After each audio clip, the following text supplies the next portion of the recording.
Problema sa delivery ang nakikitang dahilan ng LTO kaya may atrasado sa pamamahagi ng mga plaka.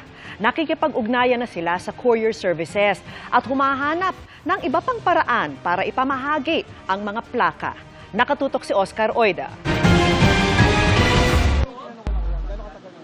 Ganun na lang ang galak ni Gibson nang mahawakan sa wakas kanina ang pinaka-aasam na plaka. Taong 2016 pa raw nang mabili niya ang kanyang motorsiklo, pero ngayon lang niya nakuha ang plaka nito. Buti na lang kahit pa paano, maalaga ako sa motor. Kahit hindi, wala, sira na rin yung motor, wala pang plaka.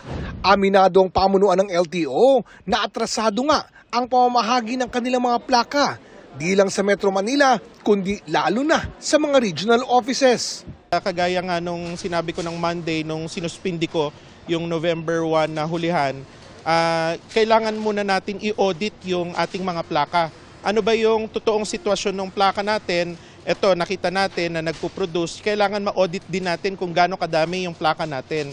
At saka kung saan nagkakaroon ng problema. Kaya kanina, pinangunahan mismo ng bagong hirang na hepe ng LTO ang inspeksyon sa kanilang paggawaan ng plaka upang alamin kung saan nagkakaproblema. At base umano sa kanilang pagsisiyasat, So far, ang initial investigation namin sa delivery, doon nagkakaroon ng problema. Pero in terms of production, yung mga kasamahan natin sa LTO, ginawa naman nila lahat ng kanilang magagawa para lang ma-comply yung mga pangangailangan natin lalo na sa plaka. sa ngayon, nakikipag-ugnayan na raw sila sa mga courier services ng LTO upang matukoy ang mga dapat na maging hakbang para mapabilis ang delivery. Kung posible nga daw, ay gagawin nila itong door-to-door gaya ng sa mga pasaporte.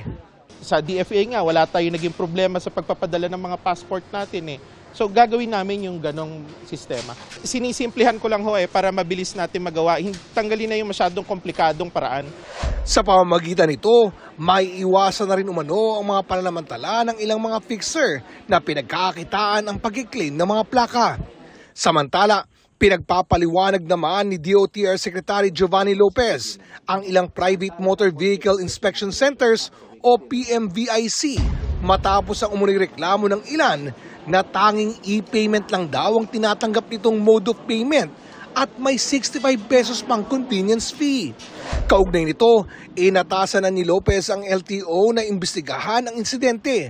Dapat daw, pinapayagan din ang pagbabayad ng cash sa renewal ng motor vehicles.